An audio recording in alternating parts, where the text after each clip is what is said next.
My dear friend, let me tell you a story that I think you'll carry with you long after we're done talking. It's about a man from Japan, one of the oldest practicing doctors in the world. He's lived more years than most people ever dream of, and even at his age, his mind is sharper than a brand new kitchen knife. Now, you might be thinking, Paul, what does some Japanese doctor have to do with me? Well, my friend, everything.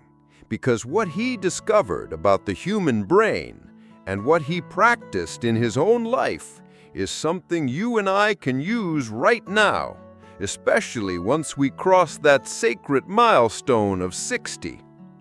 You know, when I was younger, I thought the brain was like a battery. Use it up, and one day it just stops working. But this old doctor, this wise man from Japan, he proved me wrong. He showed the world that the brain is more like a muscle. You've got to feed it, stretch it, rest it, and yes, sometimes even surprise it.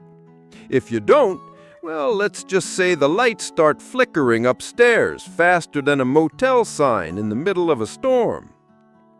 Now let me ask you something, friend. Have you ever walked into a room and forgotten what you went in there for? Don't lie, I know you have. I see that grin on your face. We all do it. Some call it senior moments.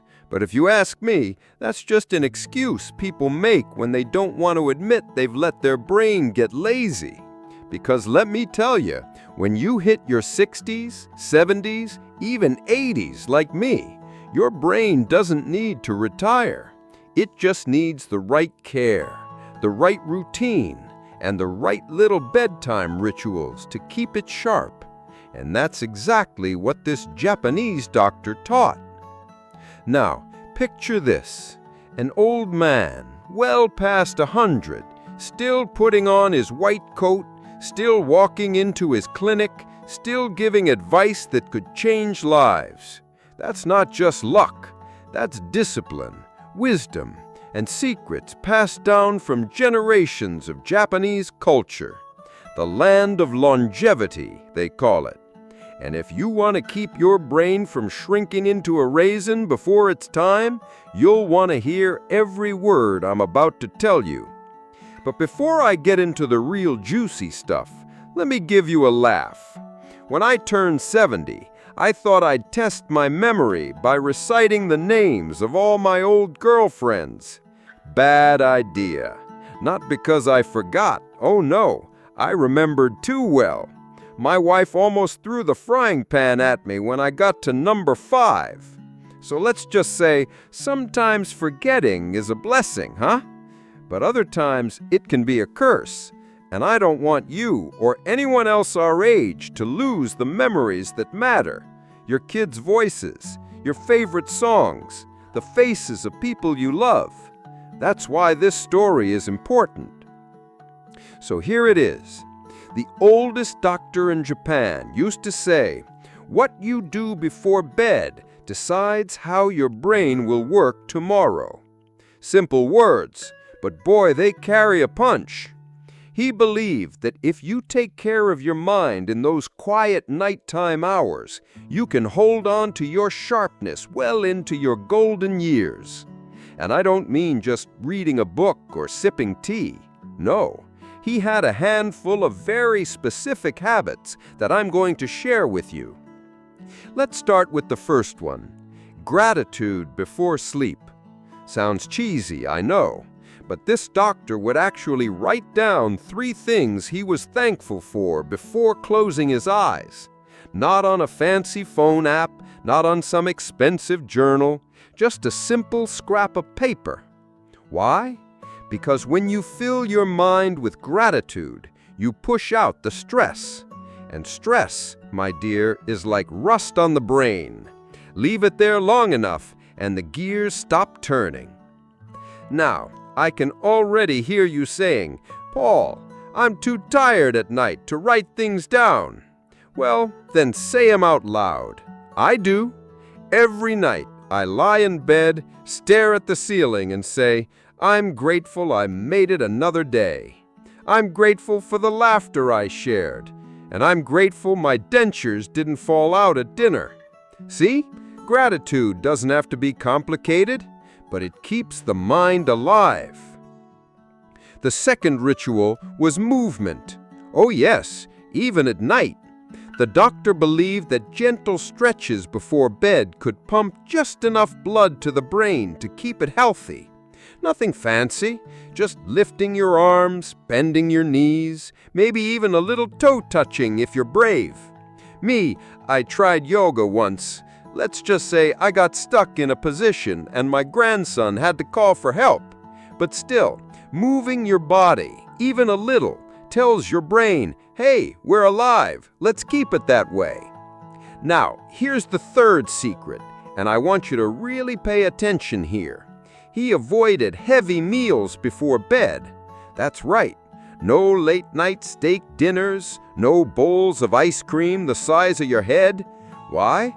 Because when your stomach is busy digesting, your brain is left out of the party.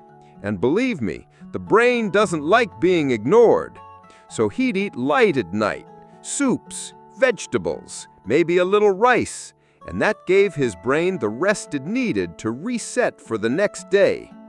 Are you still with me? Good, because this next one is a biggie. He practiced what he called mental flossing. Just like you clean your teeth, he believed you should clean your mind before bed. That meant letting go of grudges, forgiving people, and not carrying heavy emotions into sleep. Imagine that, going to bed every night with a clean heart and a light mind. No wonder the man lived so long. Friend, let me pause here and tell you something important. You're listening to this because you care about your future.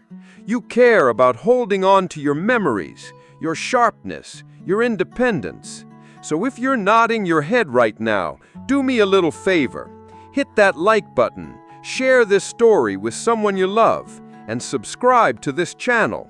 Because I'll tell you, we've got plenty more wisdom like this coming, and I don't want you to miss it. Now let's get back to our doctor, because the best part is still coming.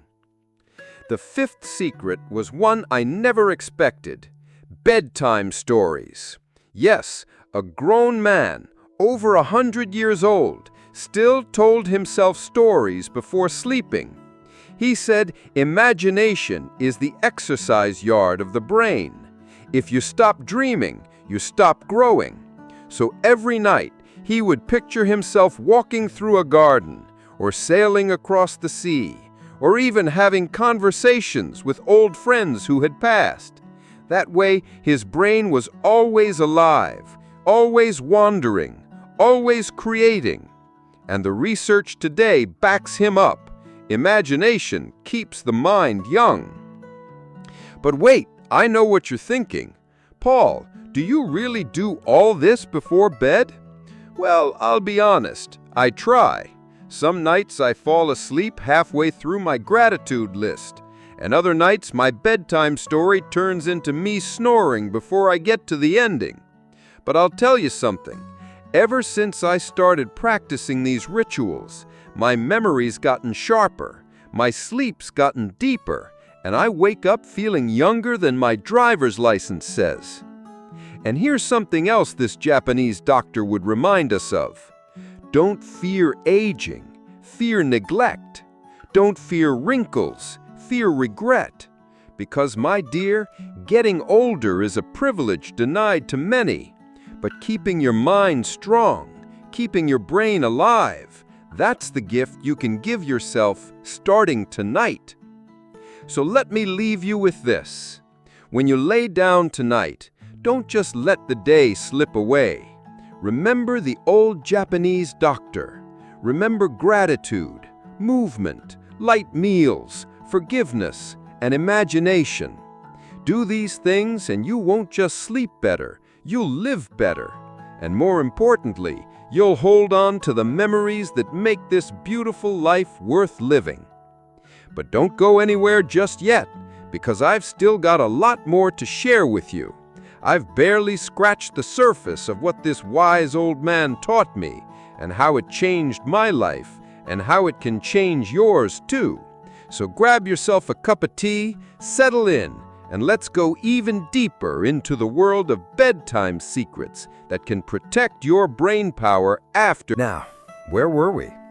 Yes, the bedtime secrets of Japan's oldest doctor. You know, the more I think about that man, the more I realize he wasn't just a doctor. He was a philosopher, a poet, and maybe even a magician. Because how else do you explain someone practicing medicine with a clear head past 100? Most of us are lucky if we can find our socks by then. He used to say, "The way you end your day is the way you begin your tomorrow." That stuck with me, because for years I was ending my days the wrong way, falling asleep in front of the television, half a sandwich on my chest and drool on my shirt. My wife would shake her head and say, "Paul, you're gonna rot your brain." And she was right. But after I started adopting the habits I learned from this doctor, I noticed a shift, not just in my memory, but in how I felt waking up. Refreshed, focused, and ready to take on the day, even at 80. Let me tell you another of his rituals. Music. Oh yes, music before bed. Not blasting rock and roll, though I do like a little Elvis now and then. I'm talking about soft, calming tunes. He believed that the brain dances with music even when you're not moving. And when you fill your ears with gentle sounds before bed, it sets the rhythm for peaceful sleep. Personally, I like to play old jazz records. There's something about the saxophone that makes me feel like I'm floating. Try it sometime. You might just find yourself dreaming sweeter dreams. Another one? Conversation. He made it a point to talk to someone every night before bed, even if it was just a short exchange. Why? Because language keeps the brain alive. Imagine that. Something as simple as chatting with a neighbor, a child, or even a friend over the phone can protect your mind from slipping. He once said, "A silent brain is a dying brain." That one gave me chills. So now, every night, I call one of my grandchildren, or sometimes even an old buddy, and we talk. It doesn't matter about what. We could be discussing baseball or the price of milk. The point is, we're keeping the gears turning. And then there was this habit that made me laugh at first. Puzzles before bed. Yes, puzzles. He'd spend 10 or 15 minutes working on a crossword, Sudoku, or even just memorizing a poem. Not to finish it. No, the goal wasn't winning, it was engaging. He said, "Let the mind play before it rests." And you know what? I tried it. Now I keep a little crossword book next to my bed. Some nights I manage 3 words before my eyelids give up. But hey, that's 3 more than none. Here's something else he taught, and it might surprise you. Dimming the lights. The doctor believed that darkness was medicine. In fact, he'd turn off all bright lights an hour before sleep and use just a small lamp or candle. He said, the brain listens to light like a conductor listens to music. It knows when to slow down and when to rest. And let me tell you, once I started doing this, I slept like a baby. Well, maybe not a baby. Babies wake up crying every 2 hours, but you get the point. But here's where it gets really interesting. He also believed in reflection. Every night, before he closed his eyes, he would review his day in his mind like a little movie. Not to criticize himself, but to learn, to see what he could do better tomorrow. He said, the day you stop learning is the day your brain begins to die. And at his age, he was still learning. Imagine that. Most people give up, but not him. He embraced life as a student right to the very end. Now let me pause for a moment, my dear friend, and talk to you directly, because I know you've been listening closely, nodding here and there, maybe even laughing at my silly jokes.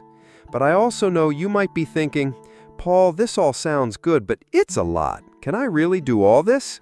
Let me tell you, yes, you can, because you don't have to do it all at once. Pick one habit, just one. Gratitude, music, puzzles, reflection, whatever speaks to you. Start with that tonight. And slowly, you'll notice your mind feeling sharper, your mornings brighter, and your spirit lighter. And while we're here, don't forget, you're not alone on this journey. We're building a little family right here, sharing stories, wisdom, and laughter together. So if you haven't yet, go ahead and like this video, drop a comment with the bedtime ritual you want to try, and subscribe for more of these talks. Trust me, you'll want to stick around. Now, back to the story. Do you want to know the strangest thing he did before bed? He laughed. That's right. Every single night, he made himself laugh before sleeping. Sometimes he'd watch a funny skit, sometimes he'd recall a ridiculous memory, and sometimes he'd just laugh at himself. He said laughter was like medicine for the brain. And you know what? Science backs that up too. Laughter reduces stress, improves mood, and helps the brain release those good old happy chemicals. Me, I tell myself jokes. Like this one. Why did the old man put his money in the blender? Because he wanted to make liquid assets. See? You laughed, and your brain just got a little healthier. The doctor also valued silence. After the laughter, he'd sit in silence for a few minutes. No noise, no distractions, just breathing. He said silence was like giving your brain a warm bath, and he was right. Try sitting quietly for 5 minutes before bed. At first, your thoughts will bounce around like popcorn, but eventually they'll calm. And in that calm, the brain finds its strength. Now, I can't tell you about this man without sharing the most powerful lesson he ever gave. He said, do not let the sun set on anger. He believed going to bed angry poisoned the brain. And I've seen it myself. People who carry grudges, who hold on to bitterness, they age faster. Their faces wrinkle deeper, their smiles fade, their memories slip. But those who forgive, those who let go, they stay lighter and their minds sharper. So every night before you sleep, forgive. Forgive others, forgive yourself. Trust me, you'll sleep better. As we reach the end of this story, I want you to picture something. Imagine yourself 10, 20 years from now. You're still laughing, still remembering, still sharp enough to tell stories to your grandchildren or friends. Your brain is strong, your spirit alive, and you feel proud that you took steps to protect your mind when you had the chance. That's the gift this old Japanese doctor left for us. A blueprint for a long, meaningful, and sharp life. And my friend, let me tell you this, I'm 80 years old, and I feel more alive today than I did at 60. Why? Because I started taking care of my brain. And you can too. Don't wait until it's too late. Don't shrug off those little lapses in memory as just old age. Start tonight. Remember gratitude, movement, music, puzzles, laughter, silence, and forgiveness. Do these things and you'll not only protect your brain, but you'll enrich your life. So when you lay your head down tonight, don't just fall asleep. End your day with intention, like the oldest doctor in Japan taught us. Let gratitude fill your heart. Let music calm your mind. Let laughter ease your spirit, and let silence wash over you. Do this, and tomorrow will be brighter, clearer, and more joyful. And your brain? It'll thank you for years to come. My dear friend, that's the gift I wanted to share with you today. Not just advice, but a way of life. Something simple, yet powerful. Something that can keep you sharp, strong, and smiling long after the candles on your birthday cake start to look like a bonfire. Remember this before bed. Or you could lose brain power after 60. But if you follow these steps, oh, the stories you'll still be able to tell.